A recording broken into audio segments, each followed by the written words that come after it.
pack's a little better. Maybe. Now that I said something. You jinxed it.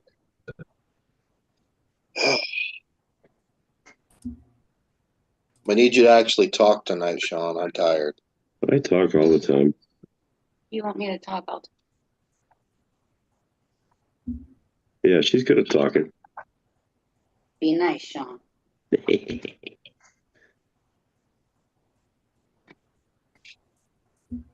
Got the traveling podcast kit and everything. That's Yeah, what's buddy. up.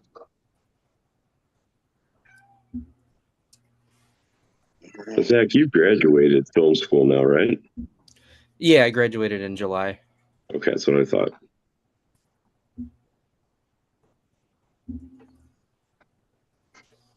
So I'm moving it. Hold on. All right. Should be live on YouTube. Yep, we're live.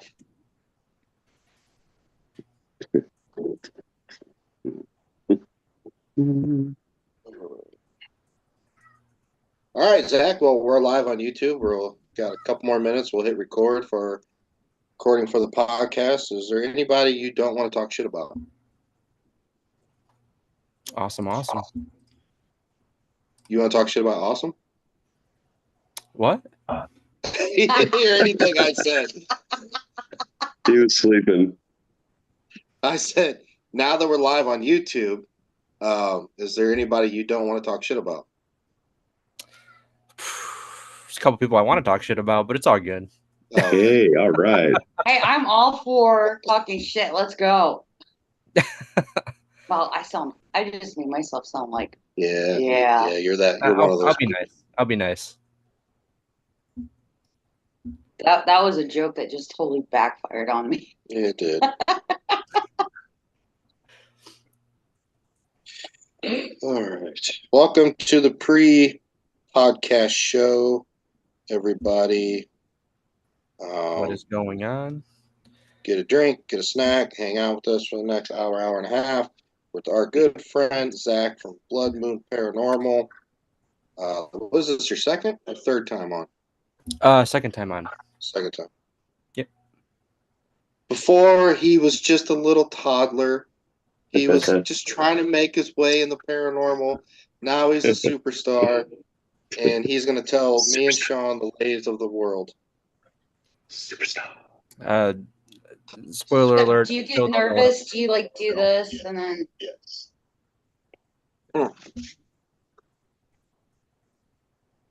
What? I was trying to make a joke, but then I stopped because the Epic started saying yes. Do we look creepy enough? Do we look like the couple out of Beetlejuice? A little bit. You look like you're sitting on the couch of the waiting room for Beetlejuice, yeah. We just need the Handbook of the Dead. Nick could be the little guy with the shrunken head. You got a big old head, though. I don't know if that would work. Your head takes up like a quarter of the frame. Look, I need to take the hat off though.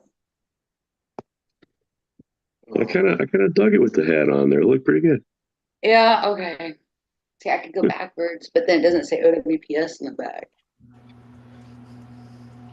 I just feel like it shades my face a little. Can you guys hear us okay, though? Seriously. Yep. Yeah. Okay, because the microphone's quite a bit of ways. I just want to make sure you can hear us. Oh, so YouTube. If you don't know, Bree and I are at the beautiful Ross house right now. We're here for a few days to do some renovations for Cindy. I'm gonna throw REM pods out and help her rearrange some furniture, set up the place, whatever we can do in 4 days' time here.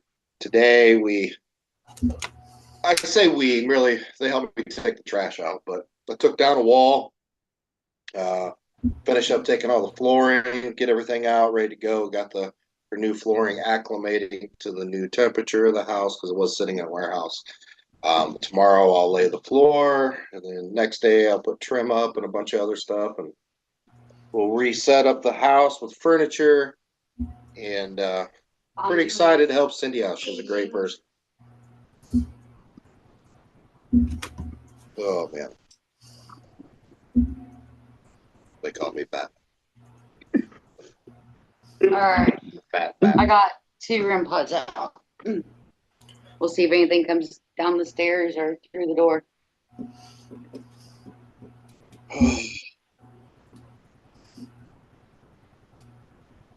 You act like we've been in nothing but a truck and doing heavy lifting.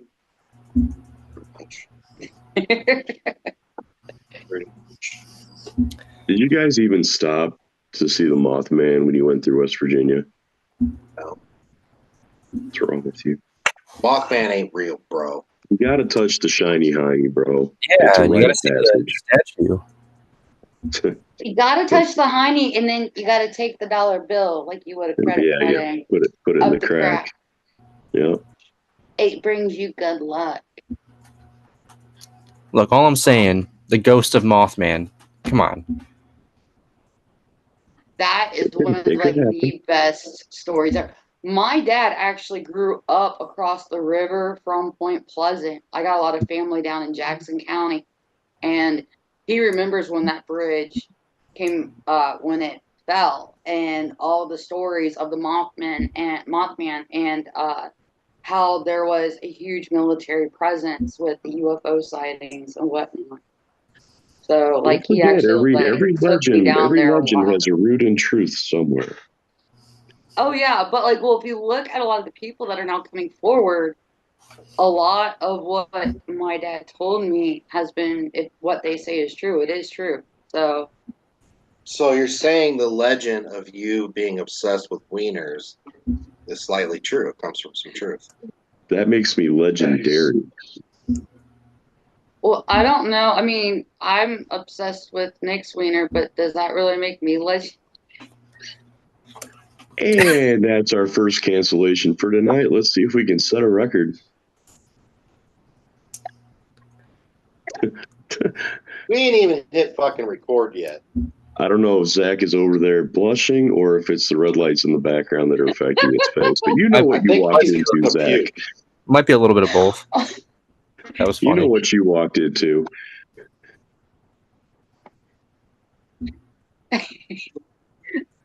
Hey, Well- you get me all the time with zingers. Come on now, I gotta get you where I can. I like singers. Vanilla ones. The spirits agree. They're saying yes. Yeah. Did the Can you box guys go hear the yet? epic box? I didn't hear it, no. We've got the epic box behind us, and when I said I gotta get them when I can, it goes yes. Here, we'll put The thing is sassy.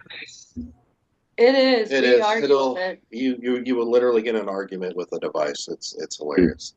I've seen it. It's hilarious.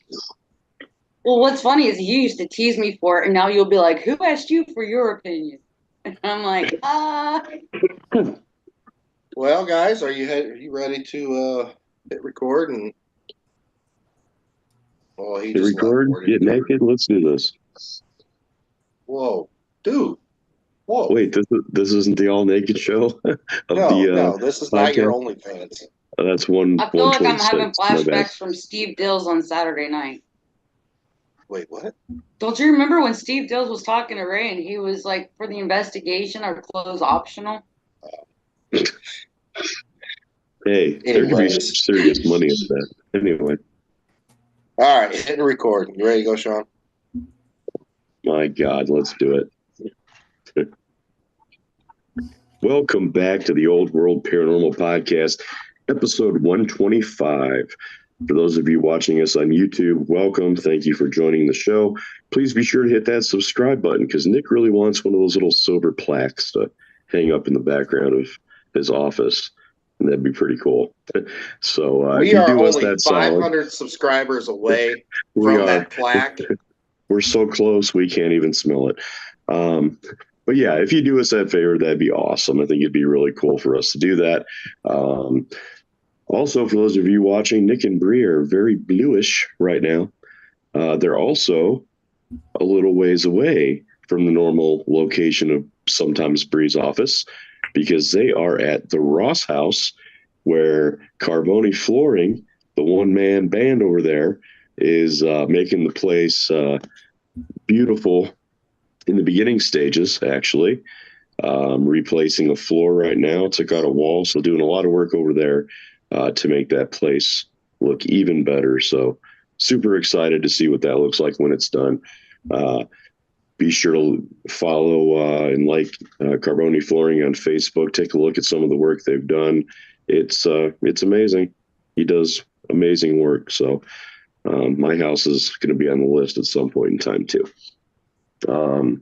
So yeah, so you guys are able to take a break. I know you've been working all day today, Nick and Bree, on that place, and like I said, can give you a chance to sit down for a little while as we talk with our guest today, who is making his repeat.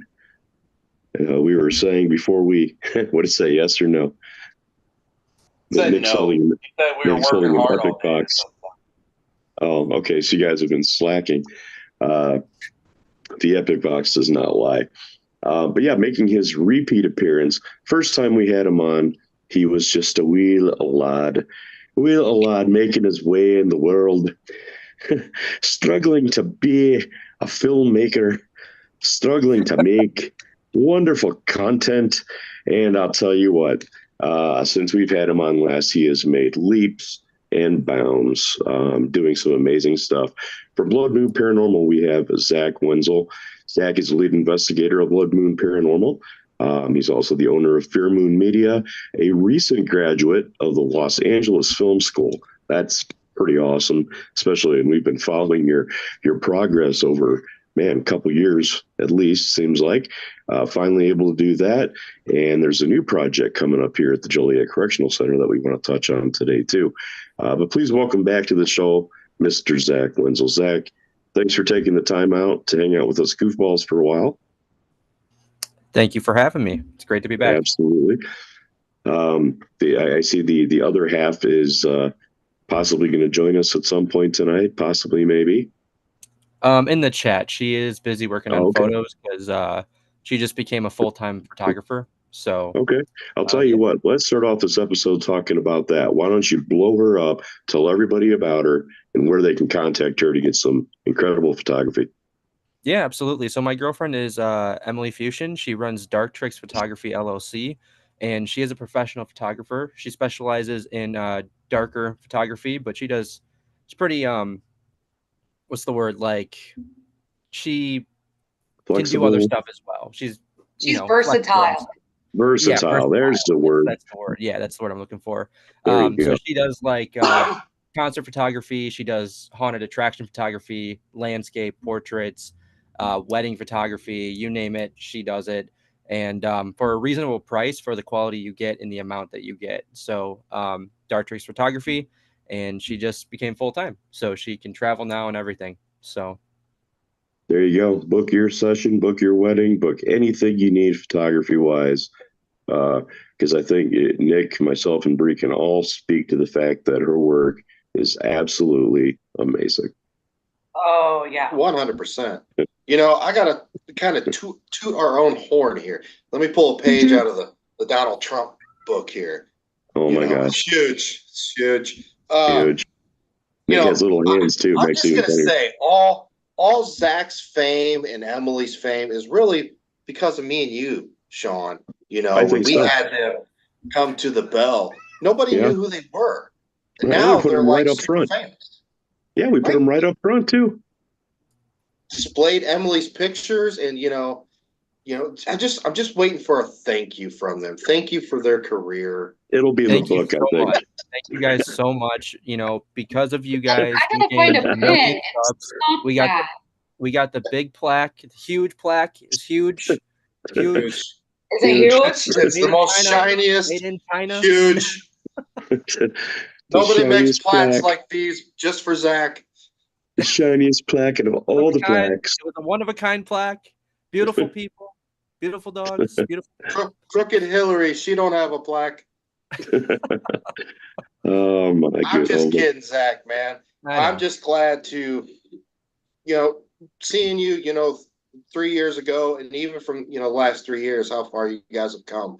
And you guys, we talk about you all the time. We talk about Emily all the time.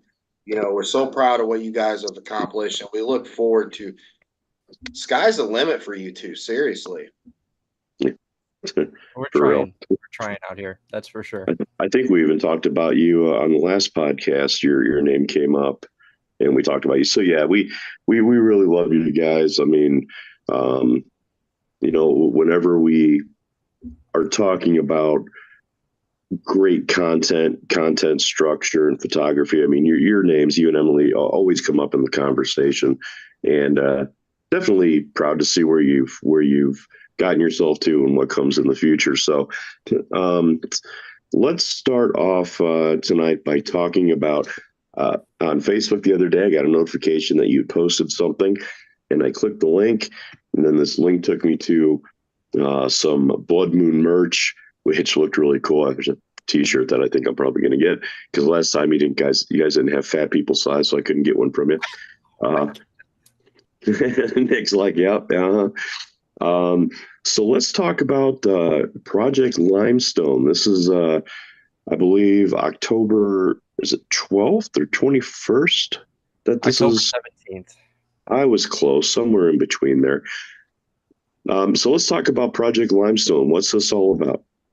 Yeah, so Project Limestone is a documentary, and we put out paranormal episodes, at least once a month, at the very least. And they're episodes. They're somewhere between 35 to 45, maybe even 50 minutes long.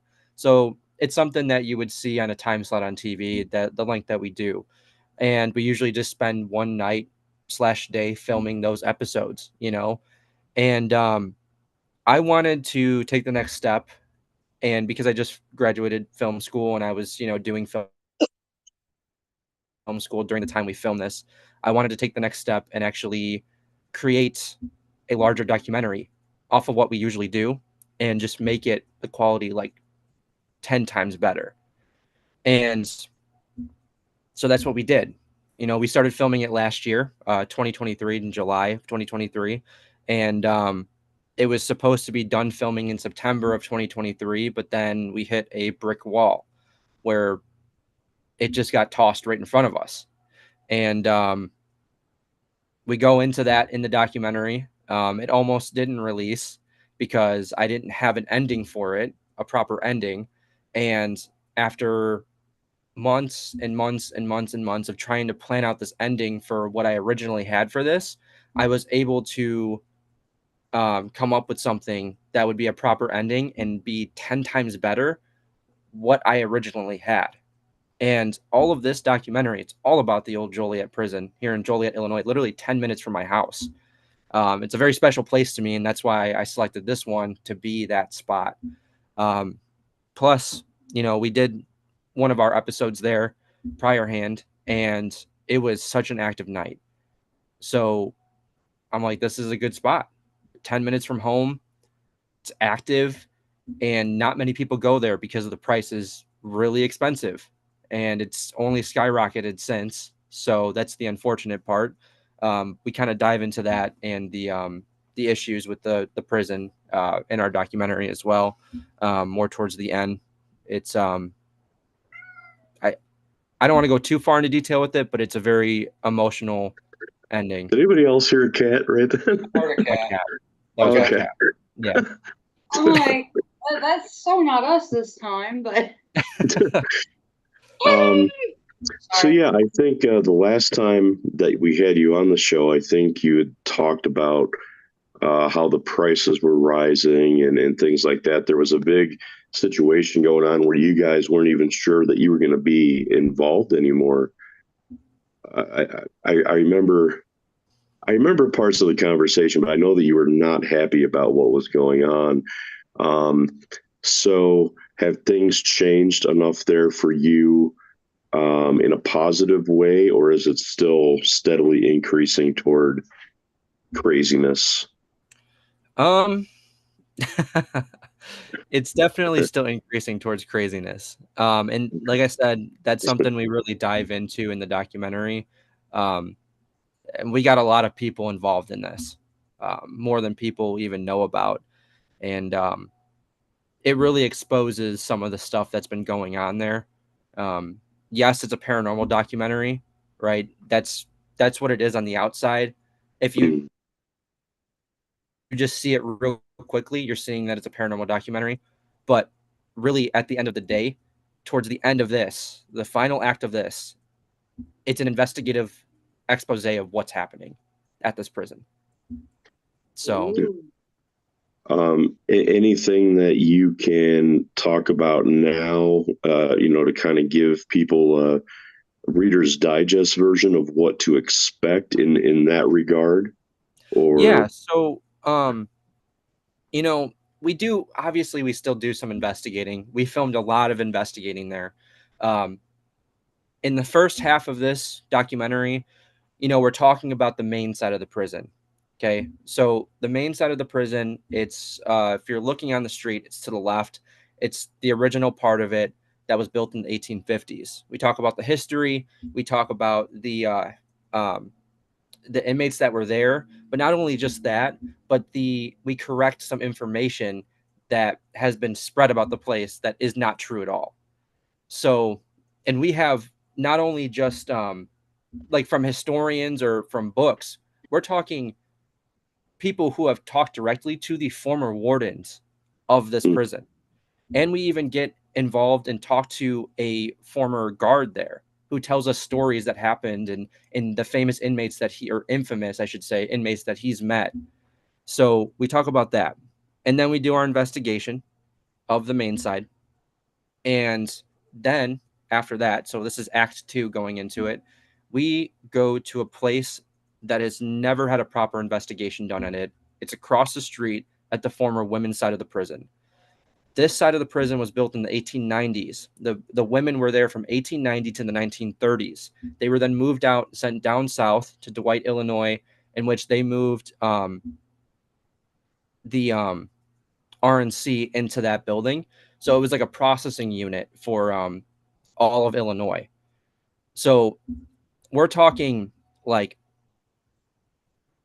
I think the guy said 700 to 900 inmates within a week were sent through this prison for processing, and they would stay there Wow. from 3 to 5 days. So, I mean, you had everyone, any infamous inmate, murderers, serial killers, rapists, you name it, that they were all inside that prison at one point. And we go into the history of that. We talk with the guard that was on that side, and we investigate it. And we were the first. It's wild to say that. Yeah, it is. yeah, really. So does the board or whoever, was running the facility now for Joliet, are they on board with this documentary? Okay, so there's two sides to the prison. Like I said, there's the main side, and then there is the women's side or annex side. The main side is ran by Joliet Area Historical Museum, and they are the problem people. Okay. The annex side is ran by 13th Floor Entertainment Group. That's who I work for. Okay. So I work over there. That's where the haunted house is. Um, JAM, Joliet Area Historical Society or Museum, I should say, they are, I mean, we paid our portion to be there, right? We paid to be there. We did it properly. We had a contract. They violated the second half of that contract with what they did. And I mean, they don't really have a choice whether they want to be on board or not. It's a documentary, you know. Um, whether we name drop or not, they don't. It's a documentary, it's They have a investigation. signed contract and they know you were filming the documentary. Correct. When So we were there, they knew we were filming that. So good for you to get it signed. yeah, Yeah, note to all content creators: be sure to get contracts signed. I know how much you love this place. This is like your backdoor baby. Okay. Um, That was once this Nick's name in comes high out, school. are you fearful you're not going to be able to go back? well, so the main side I already won't go back to right now. Period. Not with the current people in operation there. Um, and that could be simply solved by just getting rid of the head person, which might be happening. I'm not 100% sure. I've heard some talks, but I don't know everything that's happening because I try to stay out of that. But when it comes to the women's side or the annex side where the haunted attraction is, I'm gonna stay there. You know, I nothing goes against them.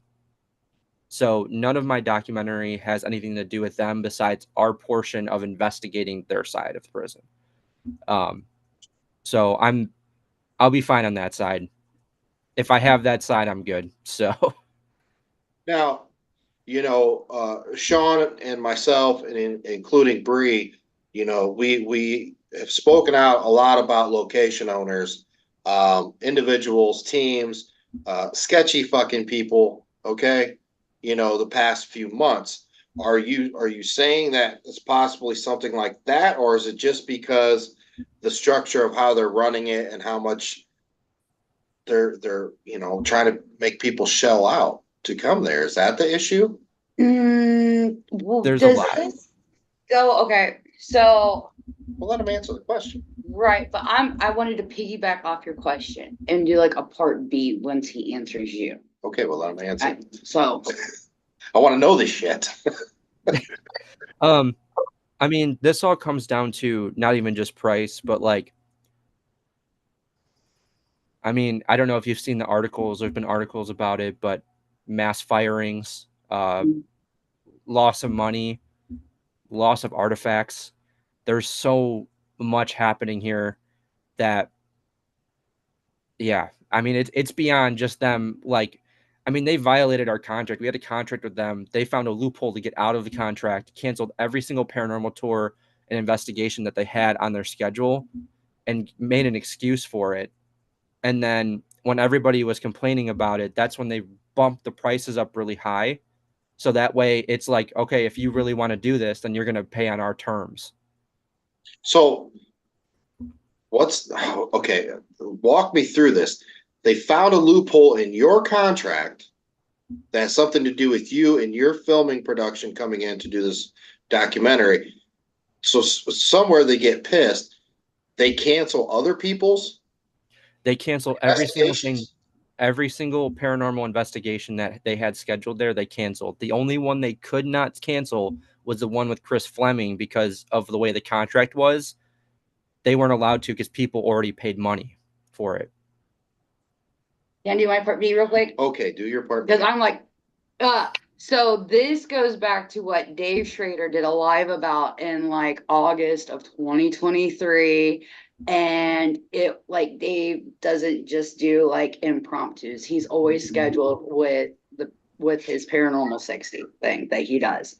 And if I remember correctly, this goes back to, and ironically, the timing of this was set perfectly because a team that used to be on a TV show, not on a TV show, is now on YouTube. They had gone there, dropped a few words that none of the four of us enjoy using or like hearing people use at locations. And from what I heard, they used that as a segue, went and fired everybody. Wasn't it like 10 to 12 So people that got axed? that's Or are those so that's numbers? not 100% their fault. Okay. They, after that whole accusation went out about them dropping everything paranormal because of Project Fear, I'm just gonna say it because I mean we might as Okay. well. I was like, I'm trying to be nice. We I was might like, as if well. you want to use That's why I love you, Zach. well, I wanted to be respectful because I get it. so I'm like, if he wants to say it, it's one thing. I don't want to blurt it out and him be like, don't do that with me on the air. So So first of all, I'm gonna say this right now. Is there something evil or Don't say it. bad at the prison? Absolutely. It's a fucking prison. Sorry if I don't know if swearing is allowed, but no, it's you a can prison. I mean, what do you Yes. expect? You know? Okay. It's a prison. I mean, they're bad people. They're murderers. Like, what do you expect, right? There's something evil there. There's something bad there, right? If you're bad and evil in life, you're bad and evil in death, right? There's no demons there. There's not. That was an accusation that I may have caused because I was pissed about it. First of all, getting my thing canceled. And then second of all, the timing of them also putting a video out about the prison, putting the word demon there. Okay. that was probably my fault that they got that accusation thrown at them, right? Because I brought it to light that everything was being canceled. And that's, again, probably my fault. And I apologize to them about that. And somebody did reach out to them about it and said straight up, we reached out to the prison after something was brought up about this. And they said that they had this in the plans for a while. So they, again, if they'd had this in the plans for a while, it's like, okay, were they looking for a loophole then to get out of this? I don't know. It's just weird. So it's almost like they were looking for like the perfect excuse, like the right opening to get their toe in the door to like just kick the damn thing wide open. And the firings, in terms of the firings, it had nothing to do with Project Fear, not at all. Okay. The firings were a completely separate thing, and this is what I'm saying is like there's so much going on here that I felt the need to cover it, you know. Now, wasn't there like a firings. mishandling of massive amounts of funds as well? Yes. I don't have the proof to show you guys or show the documentary because the person that showed me cannot share it legally, but the source I got it from is trustworthy. So that's why I don't really touch on that in the documentary. So this is your podcast exclusive right here. Yes. Thank you, Zach. That's just so if they're canceling the rest of the paranormal investigations, which is thousands of dollars, what other funding is coming in to this place? Grants. Grants? All from the state of Illinois and city of Joliet. Tax dollars. So do you think there are clauses in these grants on how much other outside sources come in financially, which cause them to, they're like, shit, well, we can make X amount of money paranormal investigating, stuff like that. But if we nix it, we can get way more money with these grants. Yeah, I'm sure there's something with that. I don't know the specifics too much on it. All I know is that they've been approved quite a bit. I've watched the city council meetings where they get approved. There was one where they almost didn't. You know, there's a lot of pushback by the city council on some of these grants. And that's not a bad thing. But they're smooth talkers, that's for sure. So it's weird to me how the prison is divided. Like it's got different, like, okay, we're going to split. I mean, how do you split a massive, because I mean, for anybody who has not seen Joliet Prison, if you've seen the TV show Prison Break, early to mid 2000s, Prison Break was actually filmed there right after Joliet closed its doors. So just so any viewers watching are kind of like, I think I know Joliet, like an easy, quick way besides going to Google, looking at any of Zach's work. You can also see a lot of inside, hands-on when it was still relatively new before the degradation of climate and everything started taking toll on it. Yeah, and they were able to split it because it's still state owned, so the state still owns it, and they lease it to the city of Joliet, and then two separate companies lease it from Joliet, so like sublease it from Joliet. So that's a lot of hands in the cookie jar. Yeah. Yeah. Well, when you get a structure that size, right? When it's a public funded place from start, from the first cornerstone going in, to the day it closes, while it's open and functioning as a prison, it is it's funded that way. So even when the doors are shut, it's not like somebody can come to the state of Illinois and be like, I want to purchase this prison. First of all, that's a shit ton of money. It's a massive property. It's a historical place. And it's not only the fact of buying it, it's the fact of the funds of maintaining it, the funds of, making sure the fucking roof doesn't collapse, and stuff like that. Did. There's a lot of money that's involved in these massive structures. So They let that roof collapse too. I don't know if you saw the pictures of the main admin building. So like the big front of the building, that roof is collapsed down to the second floor. No. I don't know much about Joliet Prison, to be honest with you. I'll probably learn about it from your documentary. So I've drove through Joliet, but I don't never seen it. Don't know much about it. Well, when we were at Spirits in the Spring, I actually got the chance to talk to Kara Phillips about Joliet. And so she filled me on some information. And she explained that unfortunately, like you were on the other side from her, and she was telling me about how squatters would constantly get in and a fire broke out, but because it was still state owned, the fire department couldn't get in to put the fire out, so they were putting like blankets over the barbed wire to support the hoses to try to get the water to the fire until somebody in the state could give them the go ahead to go onto the grounds to fight the fire. I was like, are you serious? Like, especially knowing that they're squatters, what if somebody's trapped? Yeah. And if I remember Yeah. correctly, there was 3 arson attacks from the 2002 to 2017 when they got it. 3 arson attacks, which is like a lot of stuff was lost. I believe one of them was the records building where they kept all the paperwork that was still there too. So from my understanding. See, it blows my mind. You hear about these prisons that recently, and not just prisons, like asylums, hospitals, I mean, other major locations. And it's like they just get up and they walk out and everything's left. I mean, there's so many locations. I'm sure the 5 of us can just start throwing names down in massively of places we've been to where they've walked out and everything is literally left. I mean, you could walk in and get people's social security numbers. Indiana State Sanitarium.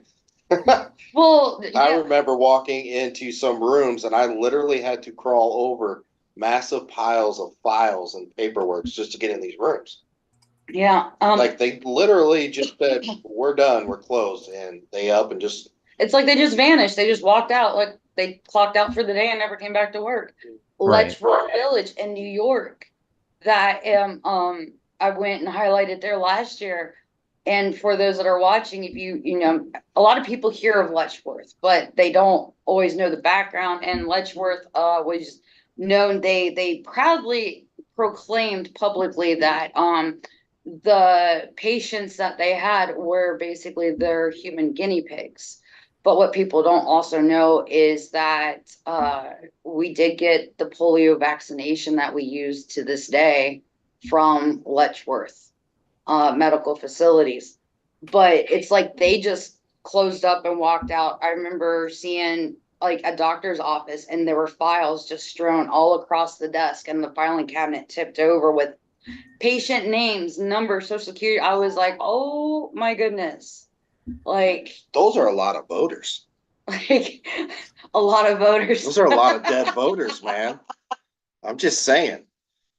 So Zach, I got a question for you. So I know your YouTube channel is ramping up, which it should, you know, and you make amazing content.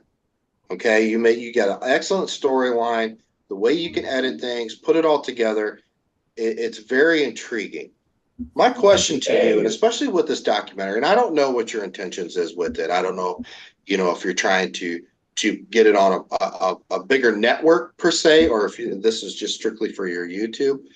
But my question to you is, why not push the envelope and get some of these episodes, this documentary, to the next level, a streaming network or something on that basis? Yeah, I mean, I've definitely thought about it. The huge problem is that I'm not a huge fan, and this is nothing against the creators. This is nothing against any of the people who run these platform. I'm not a huge fan of the paranormal only streaming services like Paraflix, Beacon, all that. Great people. I've met them. Great people, but sound like Trump again. Great people. Amazing They, people. amazing, beautiful people. But no, I feel like I wouldn't be able to grow on there, you know. In terms of like other platforms, my biggest fear is that they're gonna be like, we need you to fake stuff, or we need you to make this a little more like ramp it up so that way. Hear a noise in there? Man, we got some awesome bass going by. You Oh, know, okay. I I thought mean, you like, heard like a oh, noise we're or in the something. beautiful town of Bel Air, Ohio, people. it is Beautiful. so It's an messed amazing up. town. With the Fresh Prince over there. Well, okay, let's get down to the brass tacks here, man. You are a talented individual. Your better half is she's very talented, and there's I don't remember her name, the other female on your team. Is it Carly. Harley? You guys do a fantastic job. So, okay, yeah, YouTube pays the most, but you have to get out there to X amount of subscribers. You get to that point for advertising this or that. In the long run, yes, YouTube is the thing, but it's very slow to grow. Now you're putting content out there, like you'd say, let's just say right now you go to a Shane, brand new streaming platform launched just about 5 weeks ago, Beacon TV. Okay, so you go to Shane and be like, look, I got this documentary. I'm sure Shane would give you the full rights to, like, you have creative rights, whatever you want to put together, and then we'll put it on the streaming network. You get X He's not going amount. to tell you to fake shit either. Well, well, there's some people that's associated with them that's possible, but Shane probably Mm, not. yeah. Anyways, moving on. Why not get paid in that aspect too? I mean, you could still, put a clause in your contract, say, hey, look, I'm still going to put this on my channel, my YouTube channel, but I'm also offering it to you to stream on your network.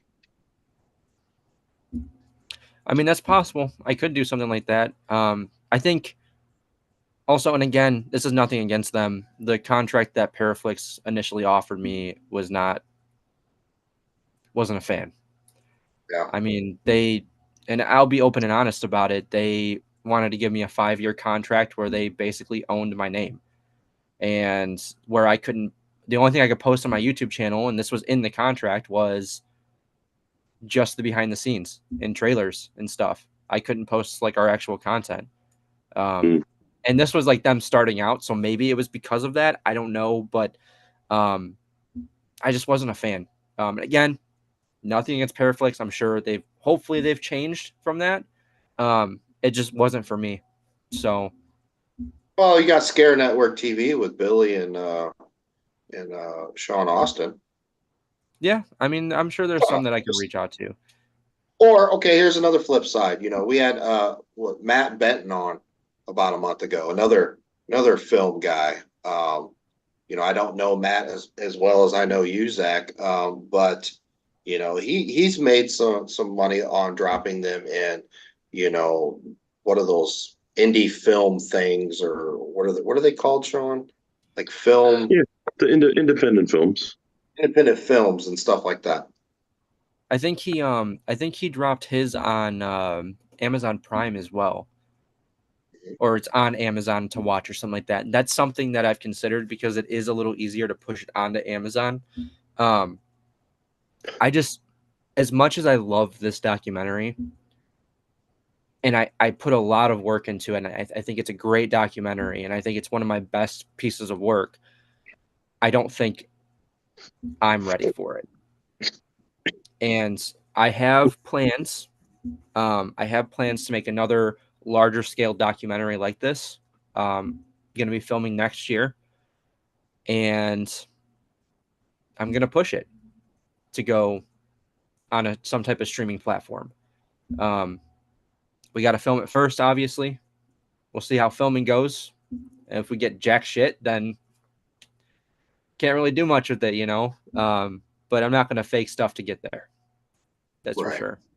Well, you know what I think that speaks volumes about Zach is that he knows, like, there's so many people that are so hungry for that paranormal fame. You know, we see how often people throw in hands and elbows. I mean, But to try to get to the proverbial top, where he's saying, he's like, look, I know what I did's amazing, but I'm not ready yet. Like, that speaks huge of your character and like knowing who you are. And I think that that just exemplifies why we fangirl over you, Zach, you know, because you hold a high standard and you're like, look, I'm not gonna fall prey to all the crap that's going on around me, but I know myself well enough to know that I'm not ready. I want this. And what I just did, as much as it's my baby, I'm not ready for it, you know? And I think that speaks volumes of you as a person, your character, your integrity. And I give you massive props for that. Thank you. but the difference between like Zach and prototypical people that have paranormal YouTube channels and this or that, Zach is talented in seeing things and how to see things. You know, I talked about a plug and play with Cindy earlier. You know, he could do the same thing. It don't have to be fucking paranormal. I feel like he has the creative mind that if he wanted to film something else, I think he would be just as successful. Oh, without a shadow So I of can a doubt. see why he has the end. He's That's little funny Leo. because I was actually kind of thinking the same things right before you said that, Nick. I'm like, Joliet prison. I mean, you're talking all the gangsters, the OG gangsters from back in the day. There could be mafia documentaries. I mean, the options are unlimited in that area of the country. Like, I mean, Illinois, Joliet, all the way to Chicago. I mean, that's lots of history just in those few miles. But yeah, even if it wasn't paranormal, I think that, I mean, I would watch any kind of content you made like that. I mean, I'm into that kind of stuff, the mafia stuff, and I'm a history guy. I love history, um, but yeah, I mean, the options are unlimited. And I said the last podcast episode we did, I said, it's not all about the jump scares and the yelling and the demon licked my butthole. And somebody decided to take that little part of the podcast and turn it into a meme there. You can thank Philip Crank for that. Oh, I saw the clip. yeah, but it's true, and what you do.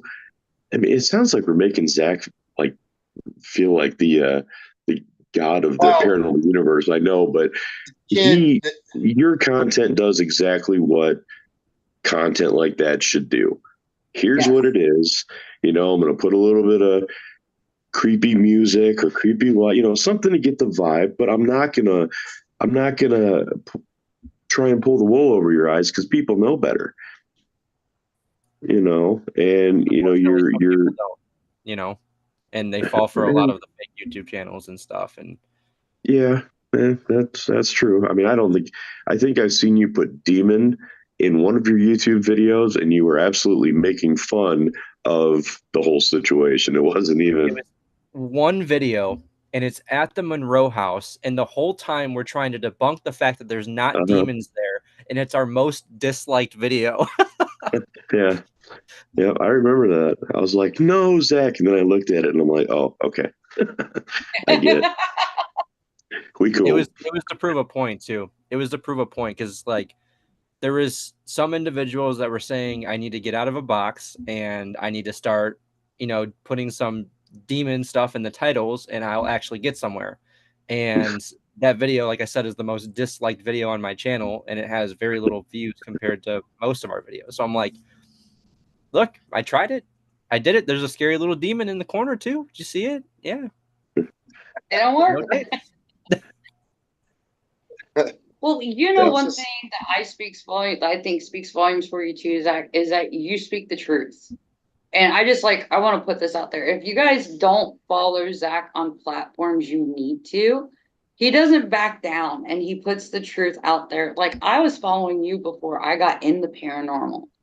And you and Ethan and Brandon, like I was just like blown away when I got to meet you. But it was just because you guys are so humble. Like you guys are just like you guys are real. You're down to earth. You don't have the ego or anything like that. And but it's the fact that you stand up for like the truth, and you don't tolerate the bullshit and you're not willing to jump on that bandwagon. Like, oh, just because everybody's doing it means I gotta go jump off the damn cliff too. Nah, I'm gonna be the new type of lemur. I'm gonna go left instead of right. Like you do that without fear of consequence. And Well, I mean, here's the deal. I mean, yes, are we puffing Zach's head right now? Yeah, we are. Why? Because Zach needs a little confidence. That's the only thing he's lacking right now. He needs a little confidence. Like Zach, come on, man, you could do this. All right, no, moving on here. So there's two things I want to discuss with you, Zach, before we get off the podcast tonight. So the one thing is, I do want to talk about the status of TikTok and YouTubers and the portrayal, what they're putting out there. And then I want to talk about location owners because this does tie into the other one, and for example, we're here. We don't own this place. We have no ties here. We're just here to volunteer our time to help. So let's start with the first one, man. And we have a group of young gentlemen in our area, a little closer to me than you, um, and we, no matter what you say or do to like knock some sense into these kids, they're still running around, falling out of closets, saying "demons lick my butthole." Okay, that's becoming an epidemic. let look. Everybody knows Sean and I stance on this stuff, and a lot of people don't know that you are outspoken about this, which you should be. I mean, this is your peer. This is your genre, your age group here of individuals. We're a little bit older than you, but I mean, I could be your fucking father. Let's just say that. Uh, but talk about that, man. I know it irks you, and I know you have more to say about it. And I know you were just waiting to come on the Old World Paranormal podcast to unleash it. Should I go get popcorn? As I everybody does. wasn't. I wasn't Everybody gonna go get talk popcorn about and it. a drink. I wasn't gonna talk about it, but since you asked about it, I guess I will. Um, and I'm gonna keep it real brief because I don't feel like dealing with them because they're very exhausting to deal with. Because when they come at you hard, and all of their followers come at you hard as well. And it's unfortunate. I was close with spirit stalkers. They've changed quite a bit, but they were hiding it for a long time who they really were. And it just eventually came out, and that ego was inflated. And, it, there was some personal stuff. And they said some very interesting things and rude things about me, about Emily, about how I do things, about my personal life, about Emily's personal beliefs. And, then when I called them out about it and I said something to them, they flipped the script. Sorry, I'm like stumbling there. And basically said, oh, Zach hates us. He's anti-religious. He's not okay with Christianity. He's jealous of our numbers. That's what it is. It's just jealousy. And that's not the case at all. They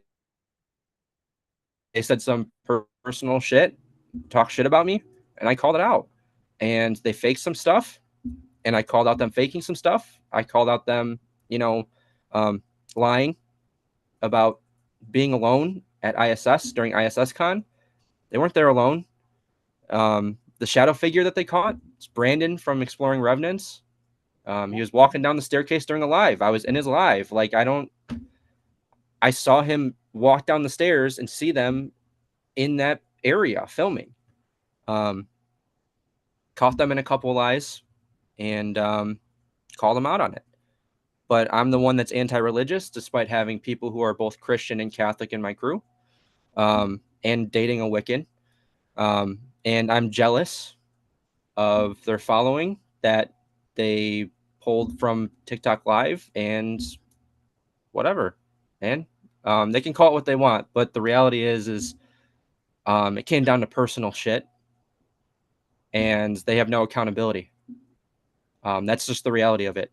They don't have accountability skills. What they do is golden, and they do no wrong. So, and unfortunately, that's how it'll always be. So, there's nothing we can do about it. They're just, yeah. There you go. There's always something. We'll get the old guys here on the case and pay them a visit in Huntington, Indiana.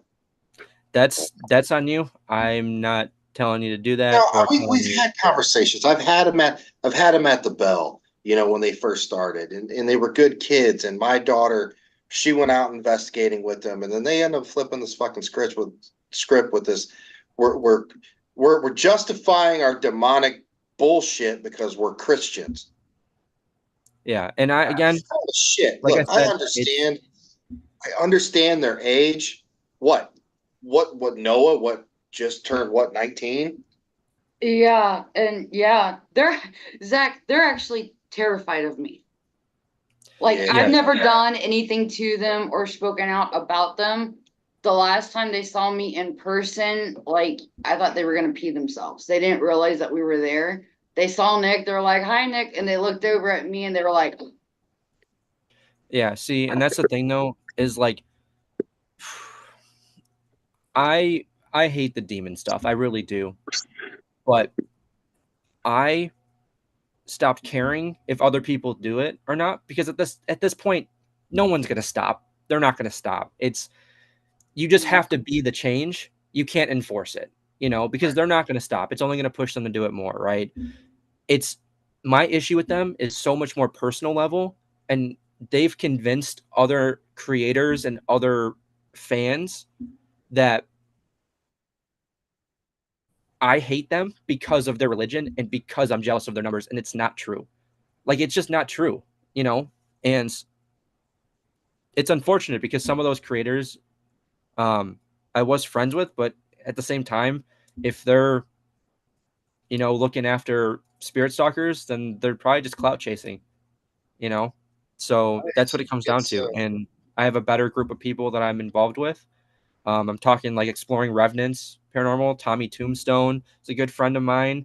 FTS Paranormal, Wolf Paranormal, Ghost Seekers Texas. There's just a ton of them, man. Like, that are good people. You just dropped too. At the end of the day, they're going after the teeny bopper crowd. That's fine. Eventually, that teeny bopper crowd is going to grow up and realize it's a bunch of shit, and they're done. Okay? What you are doing is something that is it's a marathon. Okay? At the end, you're always going to win, Zach. And that's just because the morals you put out, the product you put out, everything is top notch. Their shit will die off. And you will still be there, and you're still going to be climbing, and you're going to be climbing. And I understand the personal shit. I get people coming at me personally, Bree as well, all the time, and it's frustrating. You got guys like Cody Sharp out there with the shit that happened last week. You message me out of the blue talking shit about two people that I know are really good people. Yeah, I'm going to send it to them. Like, it's stupid. Yeah. And it's people like that, and you can throw Jake and Noah in there as well. It's eventually they're going to fade away. Another 5 years, nobody's going to know who spirit stalkers are, but they're going to know who Zach is, because Zach's going to keep climbing and climbing and climbing, and he's, again, plug and play. 10 years from now, Zach, you might be done with the paranormal. But what you have learned in filming and this or that and production and editing, and you can do whatever. Yeah. That's the difference. And I because of the whole situation with them and just the community as a whole, when all of that was happening, it was just such a toxic environment. I almost dropped out. I almost quit, but Well, still I'm glad here. you I'm did still here. not, that you're still here. If anything positive comes out of situations like that, it gives you an opportunity to find out who is really who in your life. And so you get to weed all those people out. 100%. And 100%. You're when it comes to you're when it learning comes, life lessons right now. yeah. Sometimes the hard way, but yeah. But yeah, spirit stalkers, for some reason, no matter how much I comment on their TikToks and everything else, how dumb they are, they still haven't blocked me. But when we first met them, I remember it was me and Gabby and a couple older members of our team. They invited us down to the museum that they have down there in whatever town that was. I don't even remember. And my first thought was, these are a couple of cool young kids who they're young and crazy and feisty, but they got a cool location. They've got a bit of evidence that they caught in a video. And, I can see them going somewhere. And just like, other teams that, I'm familiar with or that I've met over the years, when you find out that you're making an impression on people and you don't care about how you're making that impression, what methods you're doing, whether you're faking stuff or making stuff up or whatever the case may be, you're always going to draw in those people that are going to watch that content. For me, it all goes back to Ghost Adventures. Again, another situation of a group that started out with a great show and eventually just descended into madness because they found out what people really want to watch, and that's what it became. Same thing with Spirit Stalkers, same thing with a lot of teams out there. It's up to people like you, Zach, and even like us with OWPS and many other groups that I can name, to keep it real and keep it focused so that the reality of what we do doesn't ever just fade away. So it's not overtaken by all the bullshit you see on YouTube and TikTok and every other thing nowadays. So, that's what we got to do. The good guys got to stick together, and eventually we'll win. 100%. So, Another difference is, Zach, is everybody can go out and go TikTok live, throw a little video together, and put it on whatever. But not everybody can actually go out and film a true documentary, a true show, a series, a storyline, come up with all of that. Not everybody can do that. That is the big difference. And not only that, but not do it to become an overnight fortune and glory sensation. You know what I mean? Yeah. And it'd be great for the investigations to get paid for. Be wonderful, right? But at the end of the day, I do this because I love the research and because I love to create. So let's talk about. I told myself that even if I made it big and I'm making as much as I am at my day job, I'm not going to quit my day job. That wouldn't make sense, So all these people that try to get to a point on YouTube to where they don't have to work anymore. It's like, I don't know, man. Like we can't all be Mr. Beast. Yeah. Well, if I was Mr. Beast, maybe, but I don't know.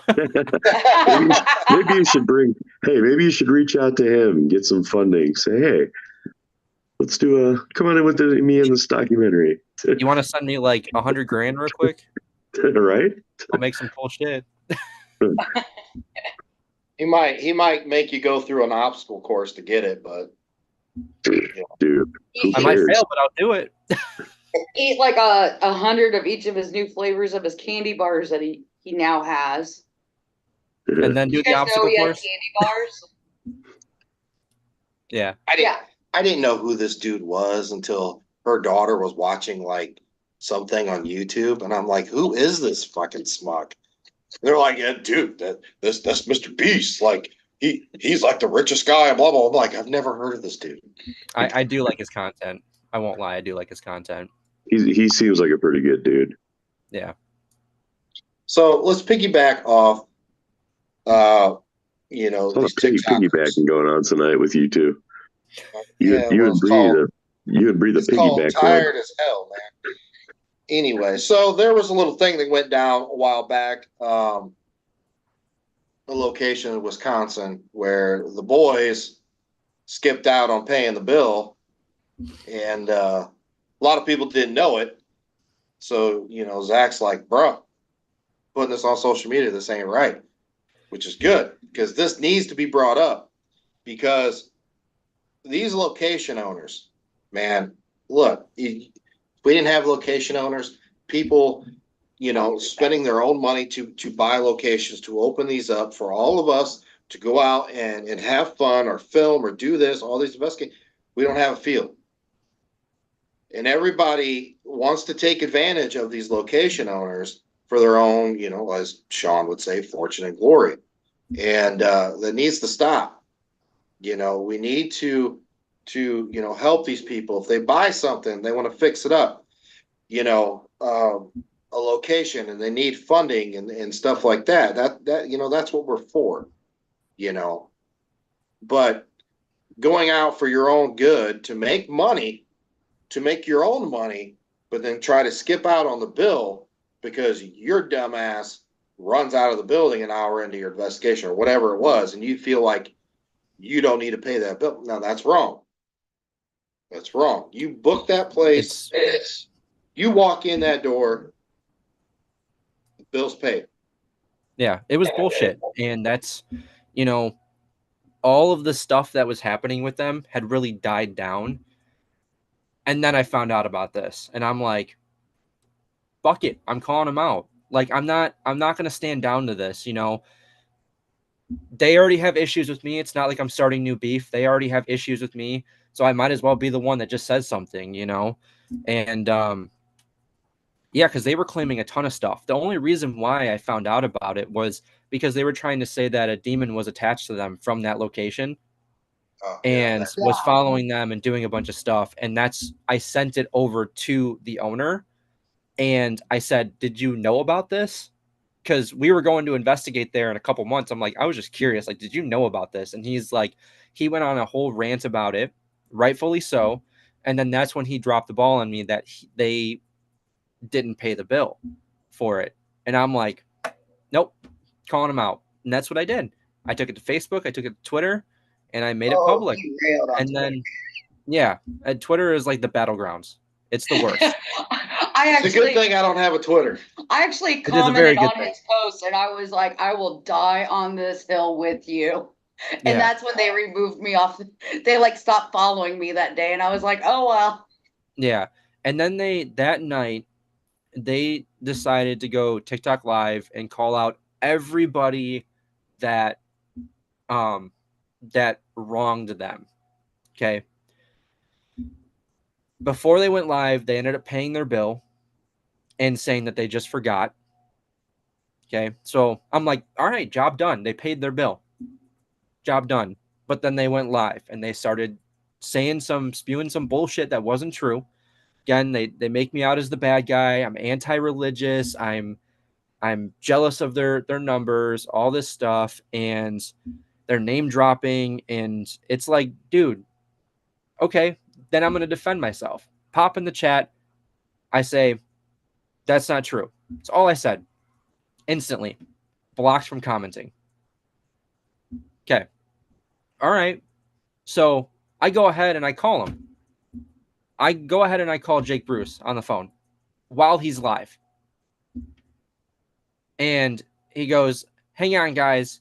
Somebody's calling because they don't want us to expose the truth. And he declines my call. So I can't defend myself. There is 200 people in that live. I can't defend myself in front of 200 people because you're making up all this bullshit that isn't true. It was ridiculous. And, at the end of the day, right after that live, when I checked my sub count and my follower count, I gained. Didn't do shit, guys. If you guys are watching, no, it just didn't do shit. So maybe take some accountability.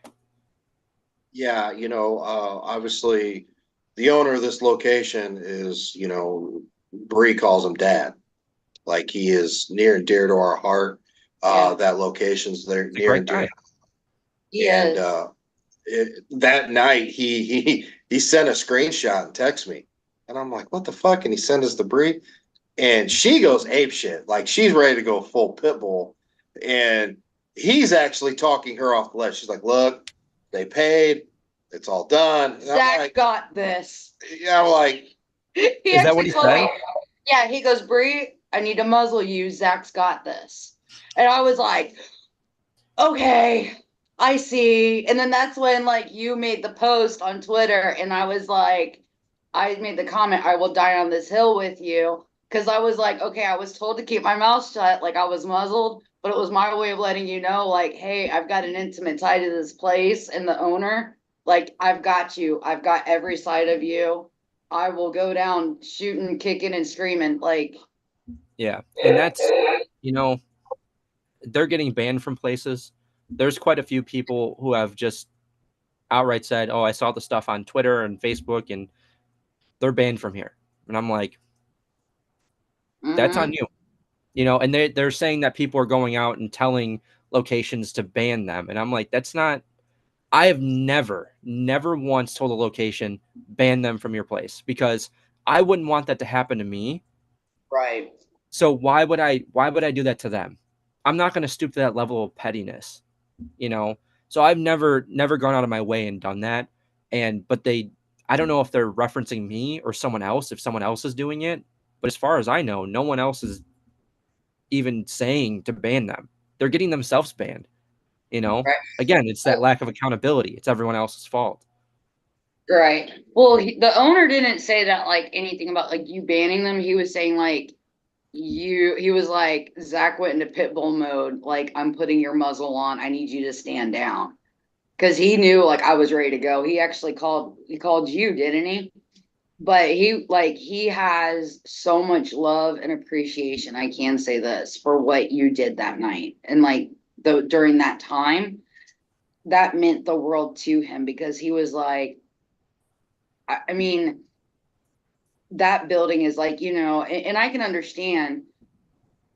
I know that if when we finally have a location, you put so much time and energy into it, the spirits kind of become like your family, and you get that intimate tie, and it's like you love that location. That location becomes like your family, So it's like when shit hits the fan because people are shit talking one way or another, or doing you wrong, doing the location wrong, making false accusations, that like it's gut wrenching. And like, I know for me, seeing him like that, I was just like, I'm going, let's go. And then he was like, Yeah. no, Zach's got this. And so I started like looking to see what you were doing. And I was like, oh, Yeah, I had quite a few people talk to people that actually associate with them heavily, and I told them everything that I knew about it, and they're like,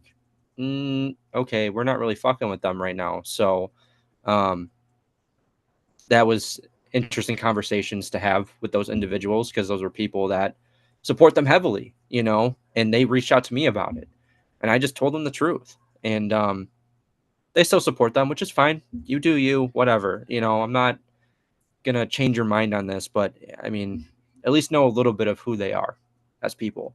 I mean, it's the same thing as going to a restaurant, and for the time that they were at this location investigating, it's like ordering a bunch of appetizers, eating them, and then leaving without paying the bill. It's the same shit. If you wouldn't dine and dash, you're not gonna do it there. Yeah, like it's a it's paranormal dine and dash. yeah. Can't be Didn't doing. Emily make that comment on one of the posts? Didn't she reference? Was it Emily that referenced it as a paranormal dine? No, it was Becky Ann Galentine. She called it a paranormal dine and dash. Yeah.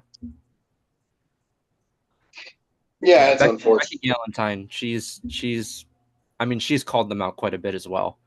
Yeah. There was some anti like crystal or rock post that Jake had made, and he was getting all upset because he was claiming that people were making fun of his religion and he's being attacked and he's the minority for being a Christian and stuff like that. And then Becky dropped the post on there and was like, weren't you just making fun of someone else's beliefs recently? And it's like the post of like him saying like all these people who use crystals, it's kind of dumb. Like, what makes you think that a rock would do anything or something like that? And it's like, I don't believe in the crystal stuff personally, but you don't know, like it's one of those things. So Well, if you throw a crystal hard enough at somebody, it's going to do some damage. it'll do some damage, 100%. You just gotta make sure you got good aim. But it's it'll eventually fade out, man, and the good people will still be here. The paranormal is in a Yeah, I'm shift. not, the thing is I haven't thought about it too much. I have people send me some of their posts and I'm like, dude, I don't know what you want me to do like with this. I don't. Like, they're not going to change their ways. If there's an injustice happening, like the situation where they didn't pay a location owner, I'll call that shit out. But if it's the demon stuff, them saying like making subtle tweets towards me, what can I do about it? There's nothing much I could do about it. I'm moving on and Not I'm worth doing it. my own thing. So So, other than this documentary, which is coming out on October 17th, I believe, right? correct. Yeah. What else is coming out? Well, this Thursday we have an episode at an old bank. It's now a bar and restaurant, and that place we caught a ton of EVPs there. I was really, really impressed with it. I didn't think we were going to get much at all, but we got a ton of EVPs there, and it's really cool because I've never investigated a bank before, so that was super neat to see.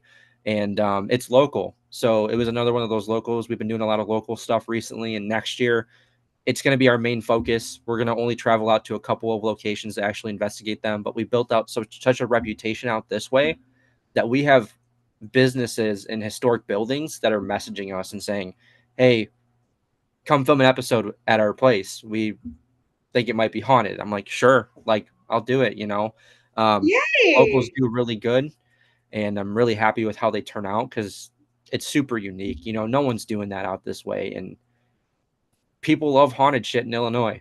There's just not much to investigate out this way. So Well, if people would just open their mind a little bit, and let's just say in the town of Joliet, yes, you have the prison there. What else is there that's going to draw people to Joliet? I mean, you got the Rialto. If you're seeing a show, it's a pretty big theater, and I don't even know if the Raceway is open anymore. I think that closed down. So that's Okay, about it. so Blood Moon Paranormal is going around your area, the Joliet area, highlighting places and making episodes or documentaries on these places. You get them out there. Now you're drawing more people in. It's just another tourist thing. You're bringing money back to your community. That's what people don't understand. They just see the ghosty shit. Like, oh, I don't fucking believe in the paranormal. Dude, open your mind. Well, First that's of why all, I tell a lot of people because I'll get people from the local community. They'll be like, ghosts aren't real. That'll be the biggest comment, right? From the skeptics that are just local to here. I'm like, did you watch the episode? Yeah, it's bullshit. Did you enjoy at least learning the history and seeing the editing and the cinematics? Yeah, it was pretty good. Thank you for watching. I appreciate you enjoying our episode. Um, like it's as simple as that. If you can't find something to enjoy about the episode, you might be just miserable. Like there's history. It's I, I'll toot my own horn on it. The editing is good. The cinematography is good. You know, the investigating, it's real. It's doing experiments where, you know, getting responses. If you can't find something to enjoy about it, then I don't know. It's nothing on my end. That's for sure. Are the episodes perfect? No, but there's something there. Well, think about it. I mean, Bree and I, we travel to Wisconsin a lot. Okay. And I have no reason other than maybe the jail, but I'm not paying thousands of dollars to go investigate the prison. Okay. I'm just not. Other than that, I have no reason to go to Joliet, Illinois. But now I might watch this old bank that's a bar restaurant now, and I'm like, oh, this fucking place looks cool and it's haunted. Babe, let's take that 30 minutes out of the way and let's go to Joliet and go have dinner and hang out there. Okay. Well, we might have a few cocktails. We're not going to make it the next 4 or 5 hours. The next thing you know, we're getting a hotel. So now we probably stopped and ate dinner. We probably then went to a Walmart or Walgreens, CVS to get something, hotel room, gas, and now we're on our way. Mm-hmm. Yeah. So just 2 people in one night, because we saw an episode of Blood Moon Paranormal doing the bank. We just dropped $500 in Joliet, Illinois. That wouldn't happen. Yeah. And So that's, you're helping boost your local economy with what you're doing. Absolutely. And there's quite a few things that I really enjoy about doing these. Part of that is being so close to home, first of all, because I don't have to travel anywhere for these, because I can just come right back home. But I'm boosting the local economy, and these feel so much more personal when we get to do these, because, I mean, I pass these day to day. You know, I go past these all the time, and you get in contact with people in the community that have had family that have worked at these places, that have lived at these places, that have owned at these places, you know. So it's super cool getting to interact with people in the community that, you know, are right there. So it makes it super personal. And because we had one place that we did, it was an old tavern, and prior to that it was a theater, and then it got turned into a jewelry store. Well, I had someone reach out that I had a mutual with, that was their grandfather opened that jewelry store. Oh, So it was like, wow. it's like that connection, it just like flows so nicely, and it's just such a good time. Like I love doing the locals, and um, you know, I've been told there's one place in particular that told me that their revenue went up after, you know, the video went out. I'm like, that's Oh, incredible. yay. Like, I love that. Like, you know, they had people coming there and checking it out. You know, there's one place really cool. Sorry, I had to tell you about this. 933 Right. Speakeasy, Ember's Tap House. In the speakeasy upstairs, they actually have a shot that they named after the ghost. Really good shot. It's so good. It's like, I don't know what's in it. They don't tell you. They just call it the Ghost of Mignette shot, and it's like has like this lime taste to it, but then it hits you with like a spice afterwards. It's like super good. It's so good. Interesting.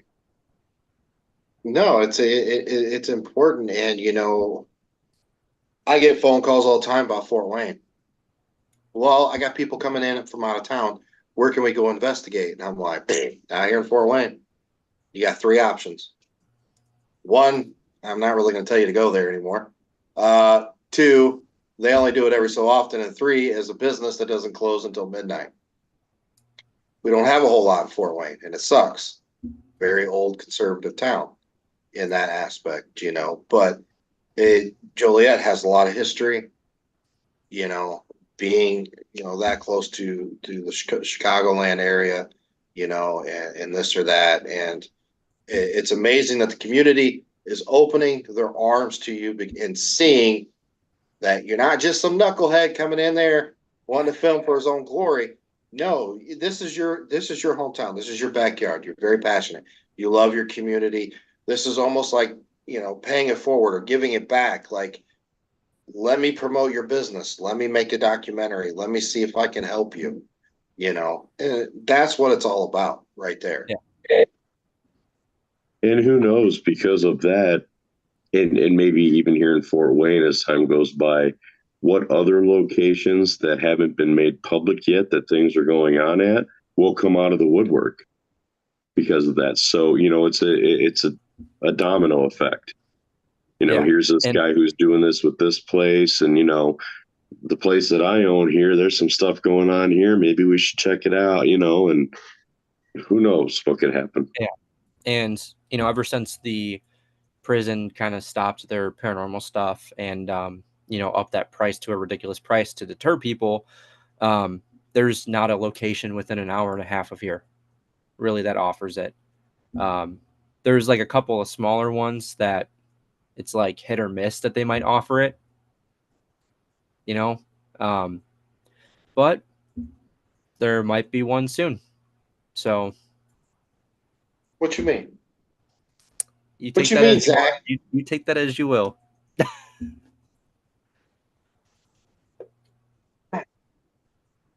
Nick's like, listen to the episode right now. No, just to talk about that a little bit more before we move on. It's like, let's say it's a mom and pop restaurant, and they're not bringing in the revenue that they normally would bring just in people coming in to dine, and they have a unique building, and they have the opportunity. Hey, this can help, alleviate the cost of keeping the business open. Of hell, maybe 1 or 2 nights they allow paranormal investigating, bring in a few extra $100, close a couple hours early to make a few $100 more. I know it sounds fucking crazy, but it's true. Yeah. The possibilities are endless, and the paranormal field keeps growing. There's more and more knuckleheads every day that are enjoying this and like to travel around and stuff like that. So yeah. And that's something that I've talked to quite a few of the businesses about, just like maybe hosting something and seeing if, we can get some people in there to investigate it, and just hosting something. But yeah. Well, guys, you heard it here first. Zach will be purchasing Joliet Prison soon, and I wish. I do have a quick question. Now, the one that's dropping this week, is that the one that you guys had the pictures of like where there was the handwritten like business closed for the evening? Like you were doing like a teaser for like you guys filming? No, that one's already out. That was okay. They were open that day, so they had to. I tried to choose a day that the restaurants and businesses aren't open, usually Okay. Monday, but they're open all days of the week, so they had to close early for us. So they put that sign out, and I'm like, that is cool. Okay, I wasn't sure. I was like, stink. Like I'm not gonna lie, I'm behind on socials and videos because with having my daughter during the summer, I was like, no, like when we took a break from everything, it was literally everything, like phones down, and we just focused on what was important. I think I actually just made a joke about it in the chat. I think I might have like a little bit of paranormal PTSD because you get into that grind mode and then you stop grinding and like you almost are like you feel off, like off kilter. You're kind of like, wait, am I supposed to be going somewhere or doing wait, no, I'm home to this weekend. Wait, what? Like you almost got like it's weird. And now we're getting back into it. It's weird again. It's like, wait, what? By the way, Zach, everybody in the chat absolutely loves you and fully supports you. Nobody's dropped any questions, but everybody is absolutely raving about you and like every statement that you've been making and saying how much they support you and they've got you 100%. So, well, thank you, chat.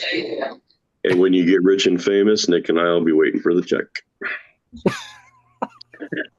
When he gets that star on the Hollywood Walk of Fame, there you go. You better get the invite to be there. God damn it!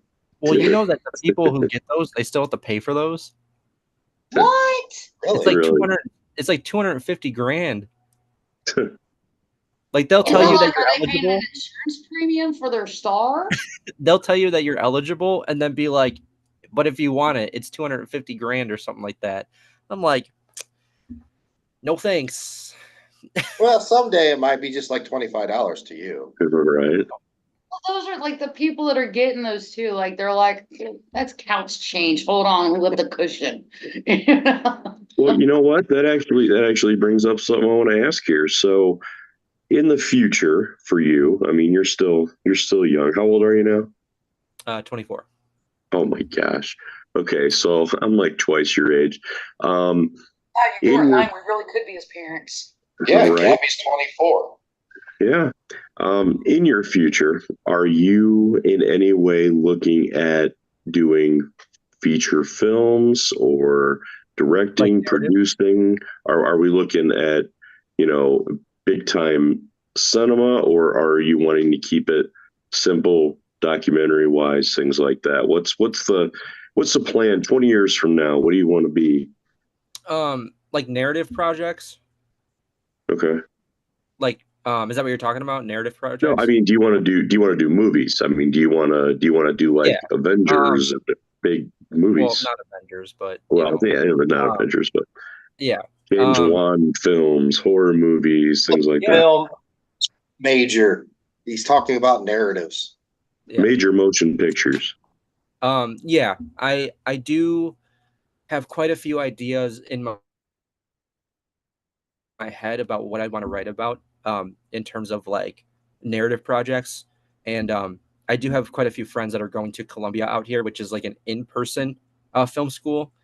Um, and they're going for like writing, they're going for editing. So it's like I have friends out here that want to, make films, and I'm like, I'm here for it. Like we've talked about quite a few projects. I've helped somebody out with a script, um, and I've written a couple of screenplays for like shorter films, but I would like to like make a larger scale film at some point for like narrative wise. Again, there's ideas there. I'm focusing on like the documentaries and the paranormal stuff that comes first right now. So, um, but there would be a paranormal element, I'm sure. It's what I know. So tell everybody a typical episode, 35 to 50 minutes. How long does that take you to edit it to put it out? Oh yeah. Um, I would say it takes me maybe I want to say somewhere between 20 and 30 days where I'm working like 7 hours each day to get a video done. And truth be told, the evidence review is the part that takes the longest for me. The whole like history section and the hook and the closing thoughts, all of that stuff, it takes me maybe 3 or 4 of those days. Everything else is all evidence review. So Wow. Yeah, it's very, very time consuming. Um, yeah, people have no idea how long it takes to put a good product out there. You yeah, know, even an expert. So when you think about yourself, fucking trying to put some video together, you're gonna be sitting there for a year. You're like, man, this sucks. yeah. There's some of those days where I'm like, I can't do this. I'm like, I can't. I mean, there's some that I'll expedite where I'll be like, I gotta like lock in and like get on this, and I'll like really push it. That's what some of the locals, some of them, they're like, they want the video out, they want to see it. Um, and then there's some where it's like we've been given opportunities, like our Pine Lawn episode recently, we were given early access to the new building that the owner just got, and he, I was like, I want him to give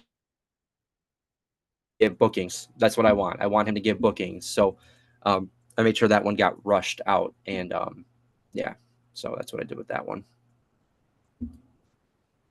A lot of time, a lot of effort. All right, Zach.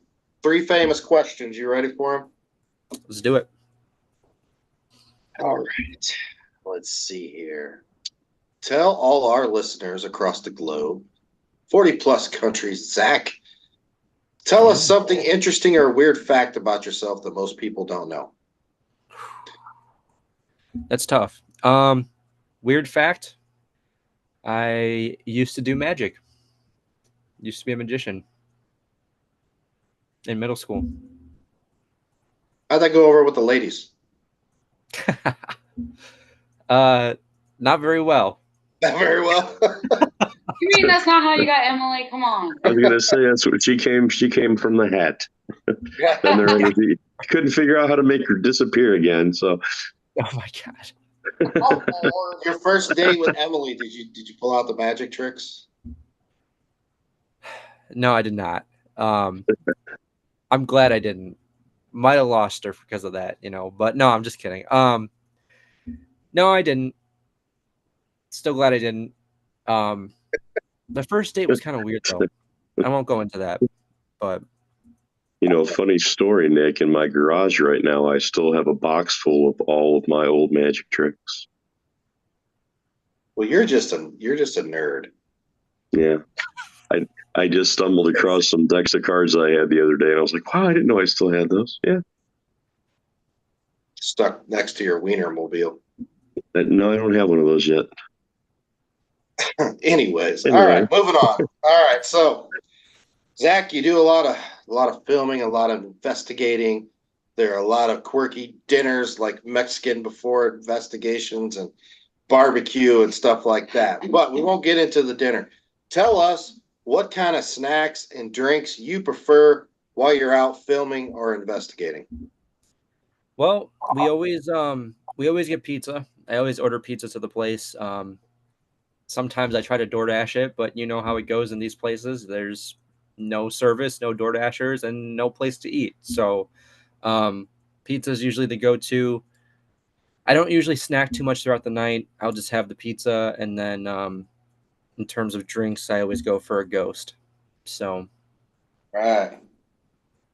Love the ghost energy, ghost protein, ghost. We actually, Zach and I, we would message back and forth on Twitter. I got him converted to Zach. Those are my 2 favorite flavors right there. These are That's his the 2 diagram. favorite. Yeah. But so weird fact is that Zach would message me because when I first started, remember how I always did the ghost picture? And he would always know when a new flavor would be coming out. And I'm like, where's this at, Zach? Like put me where can I get this one at? Because everybody would expect me to always not Zach. Zach never made me feel that way, but other people would be like, so what's the newest flavor coming out? And I'd be like, I don't know. Did you use Google? Try to make light of it. And I'd be like, oh my God, people now expect me to freaking know this stuff. I still get text alerts now from Ghost because I had to sign up for them just so I would have a heads up because people would ask me everything Ghost. And I'm like, I'm not there. I'm not sponsored, people. Go look at it yourself. She's not. Corbin Bentley is. I wanted to say that. Thanks for taking that away from me. No, but you want to know a fun fact about Ghost? What? I got that close, and then they decided they weren't doing paranormal sponsorships, and the whole debacle with the person on the Bud Light can. They axed their whole marketing team and brought all new ones on, and they were getting ready to start the new marketing campaign for Ghost. And they were like, we can't have anything to do with paranormal. But people kept pushing, and they were like, nope, we can't do Kalani, we can't do Dustin Perry, we can't do her with her road trip. Sorry, we can't do Kalani should collab with that energy drink Alani because I think it would be hilarious. Yeah, that would be amazing. Come on, man. Alani's drinking Alani. It'd be so good. It would. And now there's Ghost cereal. Yeah, with 17 grams of protein for $9.99. Ghost is a supplement line. Yes. Before all this even came out, this isn't even their main thing. They make protein powders, hydration drinks, BCAAs, pre and post workout stuff. That's their bread and butter. That's why, if they were just energy drinks to say ghost, it'd be a different story. But all right, third and final question. Here we go. Zach, this might have changed since last time you were on. Everybody evolves in the paranormal equipment game. One night, one investigation. Let's say this, you can only film with 3 items, paranormal equipment items. What are you using? You saying the camera is included in the filming thing, or camera is separate? Ooh, we'll give you the camera. Okay, so 3 items besides the camera. Yeah. Okay. I'm gonna grab a digital recorder. That's changed, I'll tell you that. I didn't say digital recorder last time. I know that because I just started getting into EVPs within the last year or so, like big into them. Um, probably K2 meter, classic, and the SP7 Pro, specifically the Pro. You like the new Pro? I love it. It's so good. I haven't pulled the trigger yet. All the settings on it are so nice. Like, I was really worried about it at first that it was just going to be like kind of like the 11, but then it was so good. So good. It's perfect. Okay, go out to go stop and get this SP7 Pro. Great. Okay. All right, Zach. It's always a pleasure to talk with you, and I want to leave this podcast with one last thing. So, a lot of you guys know the book came out a little over a month and a half ago, and it's got a lot of things in it. And of course, it has the Bell Mansion history and what went down at the Bell Mansion in it.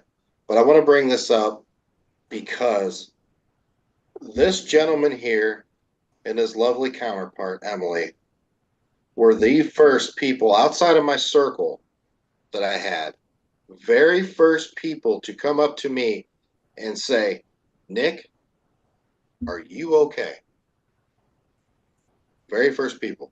And I respect you for that because up until that point, everybody would just turn their head, turn their shoulders, and walk away. Like they didn't, it was the big elephant in the room, but didn't want to say anything to me because of what was being said out of the other camp, you know. Uh, uh, and I will always remember that, brother. And I thank you for, you probably don't even remember. I do. I remember. Yeah, of course, man. Like, I know you're a tough guy, but you went through a lot. And, a breakup for one, you lost a location, you went through a lot. And when it pours like that, when they say, oh, it rains, it pours, when it pours and it pours hard, it sucks. And you could be the toughest person out there, but deep down, there's something going on. And I consider you a friend, consider you a good friend, and I just wanted to make sure you were okay. So, Well, I will always be grateful for that. Thank you so much. And it meant the world to me, and I will never forget it. And I don't, short of you like going out and murdering people, I will always stand next to you and support you guys. And even then, it depends on the circumstances. Yeah, it depends on who. Depends on who. Yeah, I might even bring the shovel. I don't know. So, I know people who own pigs. yes. Oh, wrong conversation. Sorry. So, all right. Another wonderful episode in the book. I am exhausted. Are we investigating tonight? Probably will for a little bit. you We'd should. be dumbasses. So, We just tore a wall out. You tore a wall out. I broke it down and put it in bags. guys, But they would be the seriously, they would be the most stirred up, so do it. Right? I don't say this often. I normally like, yeah, guys, go make sure you give them a follow and this or that. Look, we're out in 40 countries across the world. If you're listening to this, you have access to YouTube, you have access to TikTok, you have access to all that. Blood Moon Paranormal on YouTube. Go over there, hit the subscribe button, get the notifications. Guys, it's worth it. If you like paranormal content, you like the storylines, you like real shit, no bullshit, No demon butthole licking crap Or leaking. or leaking. Fuck, I don't know. Whatever. I'm so tired. Guys, subscribe to Blood Moon Paranormal. I promise you, it'll be worth it. Zach, Emily, the crew, everybody involved. Good luck to you. I look forward to that documentary coming out. I will watch it, and I will make sure to leave a good review. And even if it sucks, I'm still going to put a good review. But it won't suck. Sean, you got anything else to say?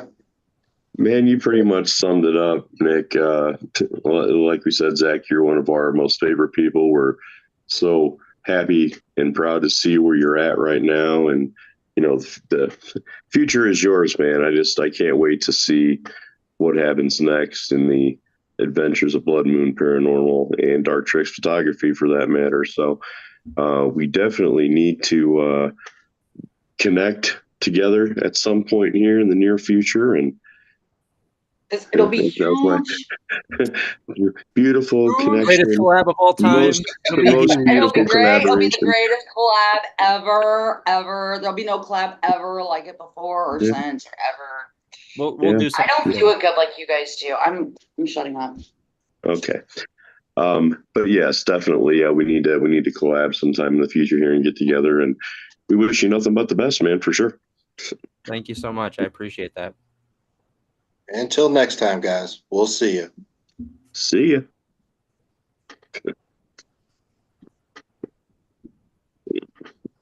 Thanks, YouTube, for sticking around, guys. Seriously, we don't have the following on YouTube like you do, but We our did few gain followers, one subscriber tonight. we did. All right, We did. one more closer to that plaque. So Was it $4.99 now? $4.78. we're getting there. We're getting there. Well, Zach, you actually gained subscribers too. People were saying that Mal Paranormal is saying that she went and subscribed as well. People were so impressed with everything that they're like subscribing to you guys as well. So, Well, thank you, chat. I appreciate anybody in chat that was listening and subscribing, and thank you for the support. All right, brother. We appreciate you. If you ever need anything, just a phone call away. But we're proud of you, man, and proud of Emily too. She is really talented. Mhm. She's doing great stuff. Like That's no bullshit. So check her out too. And we'll see you soon, man. And I'll message you when I watch the documentary. For sure, and we'll connect and collab on something. We'll figure it out. So. oh, for sure. All right, guys. Till next time. Me and Bree've got a lot more work to do. We're gonna go live on TikTok for a little bit this evening. If you guys want to jump on over on that, we're gonna investigate for a little bit. You can see the progress we've made. And there's a big fly going across my screen. What the fuck? It's demons. It's demons. It's a fly. Hopefully there's not like a bunch more of them. I don't smell the sulfur yet, so I think we're in the clear so far. Sorry, guys. Thanks, Wait till the Taco Bell kicks in. Oh, that was last night. Oh my God, Taco Bell sounds banging right now. Were you high? My goodness. What have I done? I've created a monster. Oh, Have you had the grilled cheese burrito though? Yes. Oh, that's my favorite. Oh, MG. That and the chili cheese burrito. I get my fat kid on, all right? And I know I gotta do a lot of sit-ups when I get home. But I'm just fat. I'm gonna stay that way. All right, guys. Well, there's a reason why we prefer investigating in the cold. I don't even want to know. You guys were sick. I'll see I you, was talking man. about we're insulated. I mean, the fact that Can I end this live? Do not defile the Ross house, okay? I'm just trying to end the live so I can go through other things. That's it. All right, kids. Bye, Zach. Bye, Zach. Good night, guys. Good night, Zach.